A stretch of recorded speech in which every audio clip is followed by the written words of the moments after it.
Календарлык планга ылайык шайлоочулардын тизмесин тактоо иштери аяктады. Шайлоочулардын акыркы тизмесине 3.523.532 жаран катталды. Алардын ичинен 488.873 жаран шайлоо дарегин алмаштыруу боюнча арыз менен кайрылган. Форма 2 боюнча кайрылгандардын көбү Бишкек шаарына туура келди. Муну Боршайкомдун төрайымы Нуржан Шайылдабекова шайлоочунун каттоодо турган жери боюнча эмес, өзүнө ыңгайлуу жерден добуш берүүгө шарт түзгөн көрүнүш катары мүнөздөмө берди.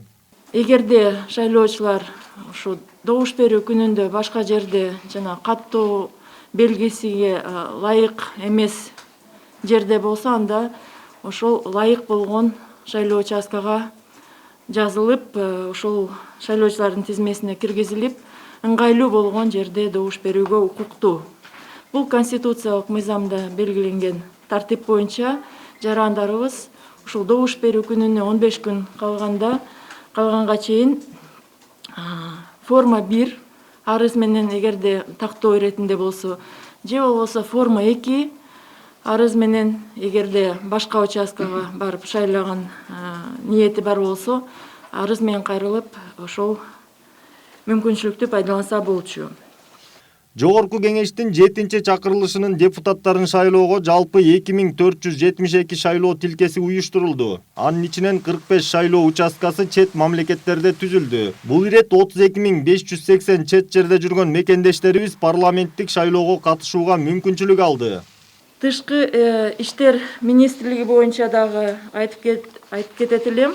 Анткени бул бизди кубандырат. Быйыл шайлоочулардын саны чет өлкөдө өстү. Буга себеп албетте эң биринчиден маалымдоо түшүндүрүү иштерин жүргүздүк.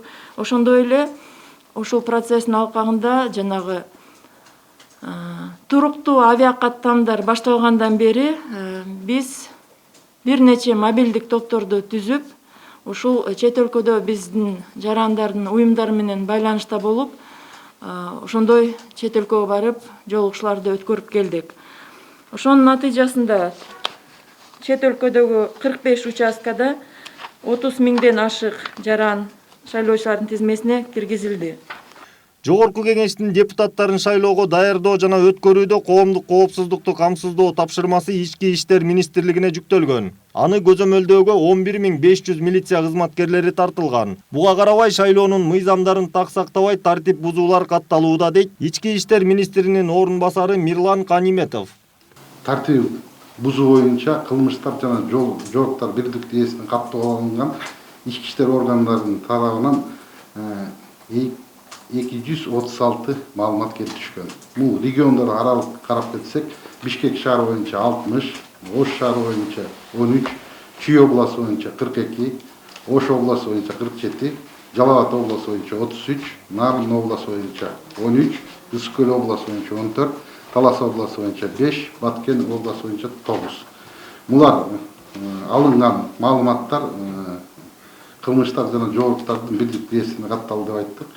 Башкы прокуратура жогорку кеңештин депутаттарын шайлоого даярдануу жана өткөрүү мезгилинде мыйзамдуулукту камсыз кылат. Ошондой эле жалпыга маалымдоо каражаттарын интернет булактарындагы билдирүүлөргө жана жарыяларга мониторинг жүргүзүп турат. Азыркы тапта өлкөнүн бардык аймактарында аталган кызмат шайлоочулардын добушун сатып алуу же сатуу аракеттерине катуу көзөмөл жүргүзүүдө. Добушун сатууга же сатып алууга аракет кылган эки тарапка тең бирдей чаралар көрүлөт.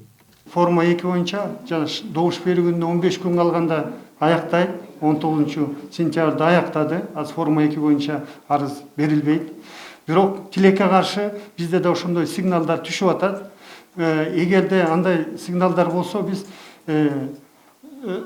ыкчам түрүндө чара көрөбүз. Эгерде баягы кылмыштын же жоруктардын белгилери болсо, биз КЖБ каттап тергөө жүргүзөбүз. Күнөөлүү адам жыйынтыгы менен күнөөлүү адамдар жоопко тартабыз.